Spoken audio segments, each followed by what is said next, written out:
पांडे जी, सच स्वीकार करना चाहिए। आप 3,000 रुपया देते थे, हमने 10,000 किया था उनका मानदेय। और प्राथमिक विद्यालयों में स्मार्ट क्लास बने, इसके लिए 300 करोड़ रुपए की व्यवस्था की है। और साथ साथ शिक्षा मित्र और निदेशकों के लिए अब अप्रैल से हम शिक्षा मित्रों को 18,000 रुपया देंगे। यानी आप लोग किसी का भला नहीं कर सकते, लेकिन उनके जीवन के साथ खिलवाड़ जरूर कर देते हैं। ये जरूर इसमें आपको इसमें विशेषज्ञता हासिल है। हाउस के नियम कैसे चलते हैं आपसे ज्यादा कौन जानता है। आखिर वहां पे कोई भी बच्चा पढ़ेगा तो यूपी का बच्चा पढ़ेगा, हमें उसके लिए अच्छा इंफ्रास्ट्रक्चर देना चाहिए उसको। पिछली बार हम लोगों ने कहा था कि 40 लाख ट्यूबवेल यूपी के अंदर हैं। तो आपके समय में तो जब बिजली नहीं आती थी तो ट्यूबवेल चलने का नाम ही कोई नहीं लेता था, भगवान भरोसे सब था। न रहेगा बांस न बजेगी बांसुरी। आप न बिजली देते थे न ट्यूबवेल चलता था, तो बेचारा आज किसी को खेती करनी होती थी तो वह जैसे तैसे कर लेता था। आत्महत्या से वैसे थोड़ा मौतें होती थी, लेकिन हम लोगों ने 16 लाख ट्यूबवेल को जो बिजली के कनेक्शन से जुड़े हुए थे, हमने कहा नहीं, अब अन्नदाता किसान फ्री में बिजली देगा। फ्री में बिजली यानी फ्री में हम उसको अन्नदाता किसान को ट्यूबवेल के लिए फ्री में बिजली की व्यवस्था करेंगे। और इस पे हर वर्ष सरकार 3,000 करोड़ रुपए खर्च कर रही है और उनको उपलब्ध करवा रही है। सिंचाई की क्षमता को बढ़ाया गया, विस्तार किया गया। आप देखो ना, सरयू नहर राष्ट्रीय परियोजना कब से लंबित पड़ी हुई थी। शिवपाल जी इसीलिए भाग गए, उनको मालूम था ये नाम आएगा। सिंचाई मंत्री के रूप में उन्होंने क्या काम किया। वो कह रहे हैं ना, कल वो टिप्पणी कर रहे थे स्वतंत्र देव जी पे, लेकिन हमें कहते हैं बाणसागर की परियोजना हो, अर्जुन सहायक की हो, या सरयू नहर राष्ट्रीय परियोजना हो, मध्य गंगा की हो, हर सरकार उस पर कार्य कर चुकी है या कार्य कर रही है। हमने लाखों हेक्टेयर लैंड को सिंचाई की सुविधा भी दी है। लेकिन जो ऐसे ट्यूबवेल हैं जहां किसान आज भी डीजल से अपना पंपिंग सेट चला करके सिंचाई करता है, उन ट्यूबवेल को हम सोलर पैनल देने की व्यवस्था करने जा रहे हैं। और उस दिशा में हम लोगों ने 2,000 करोड़ रुपए की व्यवस्था भी इसमें की है। और अब किसान को हम लोगों ने टेक्नोलॉजी के साथ जोड़ने की कार्रवाई भी की है। और मैं तो कृषि मंत्री से कहूंगा, एक बार आपको लेके जाए ना, खेती की बात खेत पर। और मैं वही कह रहा हूं ना, खेती की बात खेत में और कैसे होती है। नहीं, वो भी कृषि मंत्री भी किसान होंगे, उनकी सेहत नहीं बताती है, सेहत तो नहीं बताती कि खेती करते होंगे। सेहत बताती नहीं है, आप लगते हैं किसान, लेकिन आप खेती नहीं करते होंगे इस उम्र में। तो बेसिक शिक्षा के लिए जो इंफ्रास्ट्रक्चर की आप बात कर रहे थे, आपने इसमें बहुत सारी चीजें कही थी, हमने बहुत सारी चीजें इसमें नोट की है। उसमें ड्रॉप आउट रेट के बारे में मैंने आपको पहले ही बता दिया है कि किस प्रकार की स्थिति थी। कंपोजिट विद्यालय के बारे में मैंने आपको बताया है। लेकिन कुछ चीजें जो इसमें देखी गई, बेसिक इंफ्रास्ट्रक्चर की पहले की तुलना में गुणवत्ता अच्छी हुई है, आप भी इस बात को महसूस करते होंगे। उन्हें डिजिटल सशक्तिकरण करने की दिशा में सरकार ने स्मार्ट क्लासेस दी, डिजिटल लाइब्रेरी वहां स्थापित की है, ये सभी चीजें वहां पर की हैं। और ऑपरेशन कायाकल्प में मिशन निपुण और डिजिटल एजुकेशन को भी सरकार ने बहुत महत्वपूर्ण कदम वहां पर उठाए हैं। बाकी चीजें जो मैंने आपको बताया है कि कंपोजिट सीएम कंपोजिट विद्यालय के लिए भी हम लोगों ने धनराशि की व्यवस्था की है। हाँ, आपने जब याद दिलाया है, और मैं आज बड़ी घोषणा करने जा रहा हूं, जिन विकास खंडों में कस्तूरबा विद्यालय नहीं है, उन विद्यालयों के लिए भी कस्तूरबा गांधी विकास आवासीय विद्यालय स्थापित करने के लिए 580 करोड़ रुपए की व्यवस्था हम लोगों ने इस बजट में की है। ये गरीब बालिकाओं के लिए है, पिछड़ी जाति के वे बच्चियां जो स्कूल नहीं जा पाते थे, पिछड़ी जाति के बच्चियों के लिए, उनको हम ये व्यवस्था करने जा रहे हैं।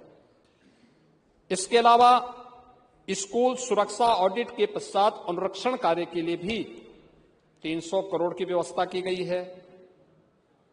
शिक्षक और उनके कार्मिकों के आश्रित परिवार के लिए कैशलेस चिकित्सा की व्यवस्था, सीएम कंपोजिट विद्यालय के लिए 2,382 करोड़ रुपए की व्यवस्था और प्राथमिक विद्यालयों में स्मार्ट क्लास बने इसके लिए 300 करोड़ रुपए की व्यवस्था की है। और साथ साथ शिक्षा मित्र और निदेशकों के लिए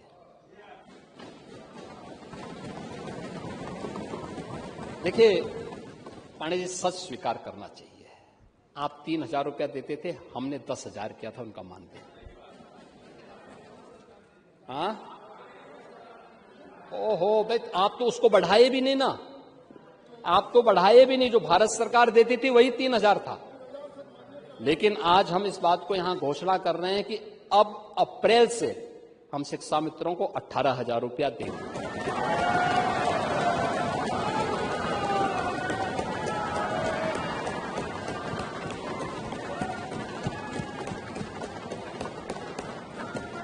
अनुदेशक 17,000 रुपये पाएगा और उसको तत्काल हम लोग एक भुगतान करने की व्यवस्था करने जा रहे हैं। माध्यमिक शिक्षा, देखिए आप लोगों के कारनामों से उनकी सेवाएं समाप्त करने के लिए माननीय उच्चतम न्यायालय ने कहा था, यानी आप लोग किसी का भला नहीं कर सकते लेकिन उनके जीवन के साथ खिलवाड़ जरूर कर देते हैं, ये जरूर, इसमें आपको इसमें विशेषज्ञता हासिल है। लेकिन हम लोगों ने 3,000 से 10,000 मानदेय क्या, और आज 18,000 भी हमारी सरकार करने जा रही है और 5 लाख रुपए का कैशलेस सुविधा भी सरकार ने हमारी सरकार ने किया है। हैं? मैं आ रहा हूं ना अभी, अब बैठे ना, मैं आ रहा हूं अभी। पंडित जी थोड़ा, अरे हाउस के नियम कैसे चलते हैं आपसे ज्यादा कौन जानता है। आप उस चेयर पे एक लंबे समय तक रहे हैं और इसीलिए आपके प्रति चेयर के प्रति सम्मान का भाव, क्योंकि वो चेयर मेंटर है, सबको मॉनिटर भी करती है और गाइड भी देती है। और आप उस चेयर में रहे हैं इसलिए, और आपकी उम्र के नाते भी पड़ोसी हैं, इस नाते तो होगा ही, लेकिन साथ साथ इस नाते भी आपको हम सम्मान देते हैं।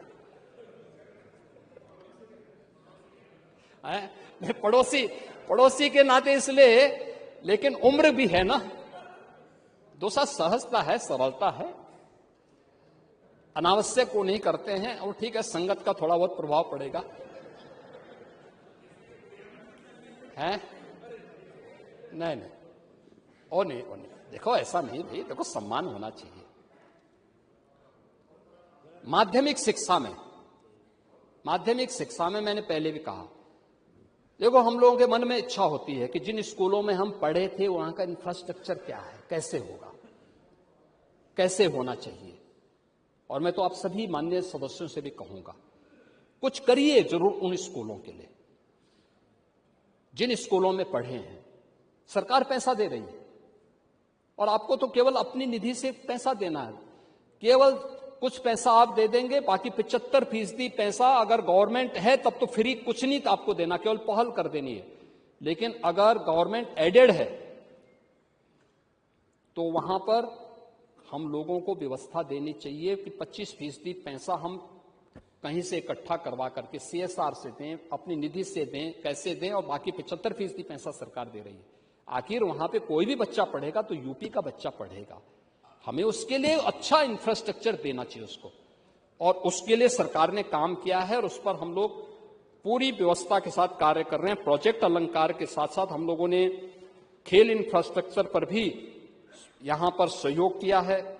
आपने उच्च शिक्षा की आप बात कर रहे थे, उच्च शिक्षा में quality education, skill, research and digital ecosystem infrastructure के लिए भी सरकार ने आज एक ग्लोबल कंपटीशन के लिए अपने आप को तैयार करने की दिशा में आगे बढ़ा है और सरकार ने इसके लिए तमाम अन्य कार्यक्रमों को आगे बढ़ाया है।